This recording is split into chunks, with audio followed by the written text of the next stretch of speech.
সামান্য একটু ময়দা আর চিনি দিয়ে এভাবে একবার ঢাকাই খাজা বানিয়ে দেখুন, খেতে কিন্তু দারুণ লাগে। বানানো কিন্তু খুবই সহজ, দেখতে যতটা সুন্দর খেতে কিন্তু অনেক বেশি মজার। হঠাৎ করে মিষ্টি জিনিস খেতে ইচ্ছে করলেও কিন্তু ঝটপট এরকম বড় বড় খাজা একবার বানিয়ে দেখতে পারেন, দারুণ হয় খেতে। একেবারে মচমচে খাস্তা আর ঠিক তেমন কিন্তু একেবারে রসালো হবে। নমস্কার বন্ধুরা, প্রতিদিনের মতো আরো একটা দারুণ রেসিপি নিয়ে হাজির হয়ে গেছি। আজকে আমি আপনাদেরকে তৈরি করে দেখাবো শুধুমাত্র ময়দা আর চিনি দিয়ে ঢাকাই খাজা। আমরা যখন মেলায় যাই, মেলায় সেই মিষ্টির দোকানগুলোতে দেখবেন বড় বড় পুরীর মতন একটা খাজা কিনতে পাওয়া যায়। তো সেই খাজাগুলোকে বলে হচ্ছে ঢাকাই খাজা। বানানো কিন্তু খুবই সহজ, আপনারা চাইলে কিন্তু সেই মেলার মতন খাজাগুলো ঘরেই ঝটপট তৈরি করে নিতে পারবেন। একদমই কম উপকরণের মধ্যে হয়ে যাবে, ময়দা চিনি থাকলেই হয়ে যাবে। আর বানিয়ে কিন্তু অনেকদিন পর্যন্ত রেখে খেতেও পারবেন। এই গজাগুলো খেতে দারুণ হয়। তো বন্ধুরা চলুন, আমি খুবই সহজ পদ্ধতিতে এই খাজা আপনাদেরকে তৈরি করে দেখাবো। আশা করছি আপনাদের অনেক পছন্দ হবে। তো পুরো ভিডিওটা শেষ পর্যন্ত দেখার অনুরোধ রইল। তো সবার প্রথমে আমি এই খাজা তৈরি করার জন্য 1.5 কাপ মতন আমি নিয়েছি ময়দা। আপনারা চাইলে কিন্তু পরিমাণটা বাড়িয়েও নিতে পারেন, আবার কমিয়েও নিতে পারেন। আর এর জায়গায় কিন্তু আটা দিয়েও করতে পারবেন, তবে ময়দা দিয়ে টেস্টটা কিন্তু একটু বেশি ভালো হয়। তো এবার আমি এখানে দিয়ে দেব একদমই সামান্য একটুখানি জোয়ান। এই জোয়ানটা দিলে যখন আমরা খাজা গজা এইসবগুলো খাই না, তখন একটুখানি অম্বল বা গ্যাসের সমস্যা হয়। তো এই জোয়ানটা দিলে কিন্তু সেই সমস্যাটা হবে না। তো আমি এভাবে করে হাতের মধ্যে একটু ঘষে ঘষে দেবো জোয়ানটা। তো একটু আমি হাতের মধ্যে ঘষে নিয়েছি, এবার আমি ময়দার মধ্যে দিয়ে দেব। আর দিয়ে দিচ্ছি স্বাদ মতো লবণ। উপর থেকে আমি দিয়ে দিচ্ছি 3 টেবিল চামচের মতন ঘি। ঘিয়ের জায়গায় কিন্তু সাদা তেলটাও নিতে পারবেন, তবে ঘিটা দিয়ে কিন্তু একটু ফ্লেভারটা ভালো আসে, খেতে অনেক বেশি সুন্দর লাগে। তো এবার আমি এই ঘিটা দিয়ে খুব ভালো করে ময়দাটা ময়াম করে নেব। আর এখানে যত সুন্দর করে ময়াম করা হবে, তত সুন্দর কিন্তু আমাদের এই খাজাগুলো অনেক বেশি মচমচে হবে। তো এইখানে আমি এই ময়দাটা খুব ভালো করে ময়াম করে নিয়েছি। আর এই দেখুন, এখন কিন্তু খুব সুন্দর চাপ দিলে একেবারে জড়ো হয়ে যাচ্ছে। ঠিক এইভাবে করে কিন্তু ময়দাটা ময়াম করে নিতে হবে। তো এইবারে এখানে অল্প অল্প করে জল দিয়ে, নর্মাল জল দিয়ে আমি একটা শক্ত টাইপের ডো তৈরি করে নেব। খুব বেশি শক্ত নয়, আবার কিন্তু নরম নয়। নরম ডো কোনোভাবে করা যাবে না, তাহলে কিন্তু আমাদের এই খাজাগুলো শেপ দিতে অনেক বেশি সমস্যা হয়ে যাবে।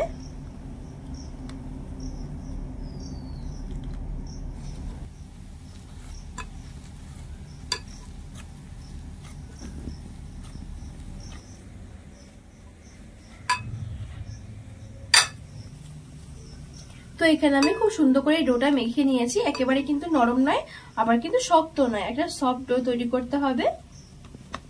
এইবারে ঢাকা চাপা দিয়ে আমি একটুখানি রেস্টে রেখে দেব।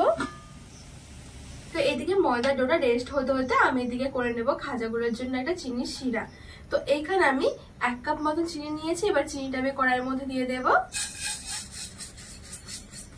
আর এখানে 2টো এলাচ আমি একটু ফাটিয়ে দিয়ে দিয়েছি, জন্য 1/2 কাপ মতন জল। আর এই চিনি শিরাটা কিন্তু একটু ঘন হবে, সেজন্য আমি 1/2 কাপ মতন জল দিয়েছি। তো ভালো করে নেড়ে চেড়ে আমি চিনিগুলো গলে যাওয়া পর্যন্ত অপেক্ষা করবো আর একটু ফুটিয়ে নেব।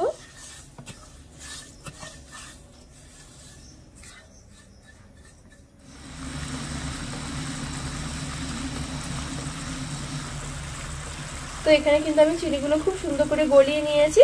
যেহেতু আমি জলটা কম দিয়েছিলাম, সেজন্য কিন্তু খুব বেশি করে আর ফোটাবো না, মানে চিনিগুলো গলে যাওয়ার সঙ্গে সঙ্গে আমি কিছুক্ষণ মতো ফুটিয়ে নিয়েছি। আর এখন কিন্তু চিনি শিরাটা একটু হাত দিয়ে এরকম করে ধরলে একটু চিটচিটে মনে হচ্ছে, ঠিক এরকম করে কিন্তু চিনি শিরাটা রেডি করতে হবে।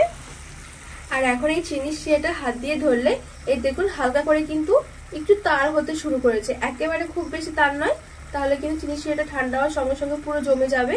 এই দেখুন হালকা করে একটা তার হচ্ছে, ঠিক এরকম করে কিন্তু রেডি করে নিতে হবে চিনি শিরাটা। এবার আমি চিনি শিরাটা নামিয়ে এক সাইডে রেখে দেব। আর এইদিকে এই ময়দার ডোটাও কিন্তু আমার কিছুক্ষণ মতো রেস্ট হয়ে গেছে।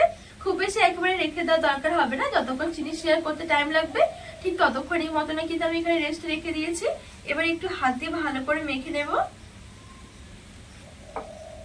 তো এবার আমি এখান থেকে মিডিয়াম সাইজ করে লেচি বের করে নেব। খুব বেশি একেবারে বড় নয়, আবার কিন্তু একেবারে ছোট নয়। এই খাজাগুলো কিন্তু একটু বড় বড় সাইজের হয়।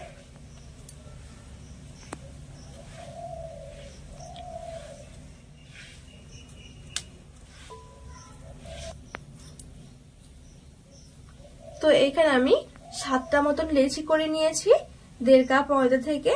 তো এবার আমি এখান থেকে একটা লেচি নিয়ে নিচ্ছি। এবারে চাটুর মধ্যে রেখে এই ডোটা থেকে আমি একদম পাতলা করে একটা রুটি তৈরি করে নেব।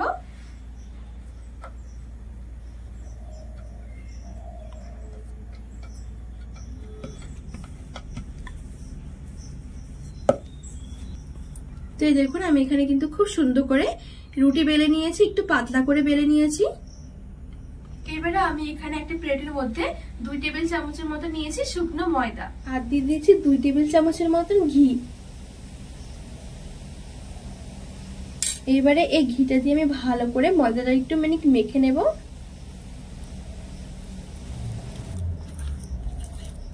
তো এখানে দেখুন আমি খুব সুন্দর করে ময়দাটা ঘিয়ের সাথে মেখে নিয়েছি। এবারে একটুখানি এভাবে হাত দিয়ে ঘুরিয়ে ঘুরিয়ে একটু ফেটিয়ে নেব। এবার আমি এই মিশ্রণ থেকে অল্প একটু নিয়ে এই রুটির মধ্যে লাগিয়ে দেব।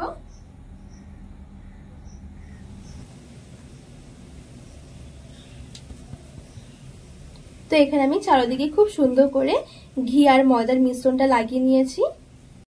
এবারে ঠিক এরকম মধ্যখান থেকে ধরে এরকম নিচের দিকে নিয়ে আসবো একটু কেটে। তো এইবারে ঠিক এভাবে করে রোল করে নেব।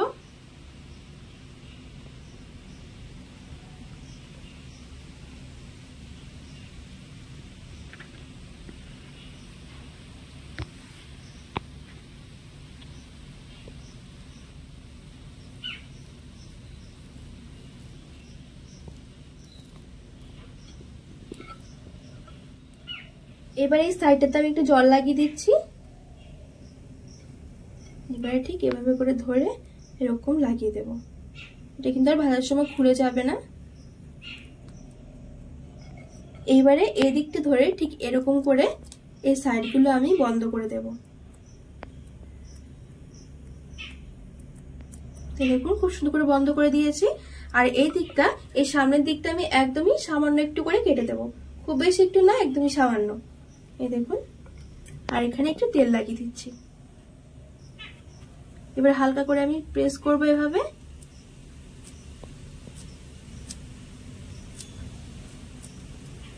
এবারে বেলনি দিয়ে আমি বেলে নেব একটু পাতলা করে।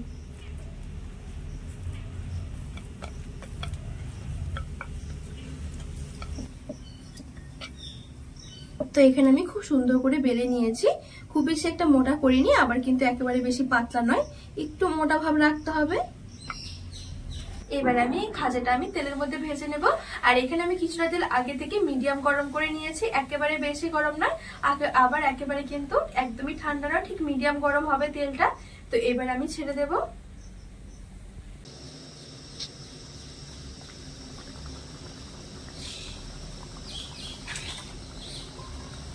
তো এই খাজাটা যখন উপর দিয়ে এরকম ভাবে ভেসে উঠবে, ঠিক এরকম একটা আমি বড় চামচ নিয়ে তেলটা এভাবে করে ছিটকাতে থাকবো।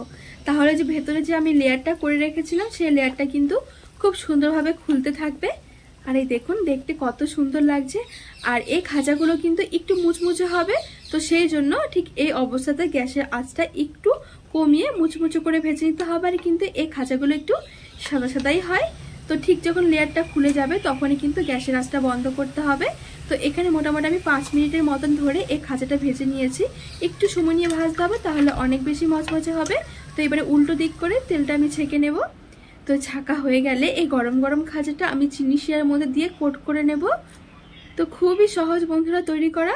আর চিনি শিরাটা যখন এরকম করে দেওয়া হবে সঙ্গে সঙ্গে কিন্তু খুব সুন্দরভাবে চিনি শিরাটা কিন্তু টেনেও যাবে, টেনে পুরো একেবারে বসে যাবে।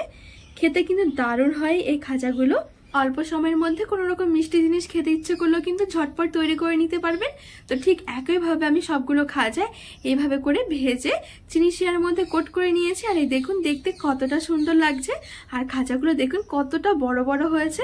দোকানের খাজাগুলো কিন্তু ঠিক এরকম বড় বড়ই দেখতে হয়। আর এই দেখুন কত মচমচে হয়েছে।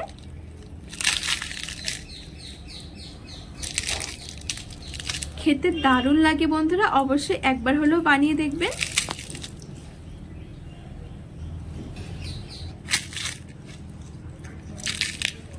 তো বন্ধুরা আজকে এই ঢাকায় খাজার রেসিপি আপনাদের কেমন লেগেছে অবশ্যই কিন্তু কমেন্ট করে জানাবেন। আর আপনারা কিন্তু অবশ্যই এভাবে একবার হলেও বানিয়ে দেখবেন, খুবই সুন্দর হয় খেতে। তো রেসিপিটি ভালো লাগলে চ্যানেলটিকে সাবস্ক্রাইব করে পাশে থাকা অনুরোধ রইল।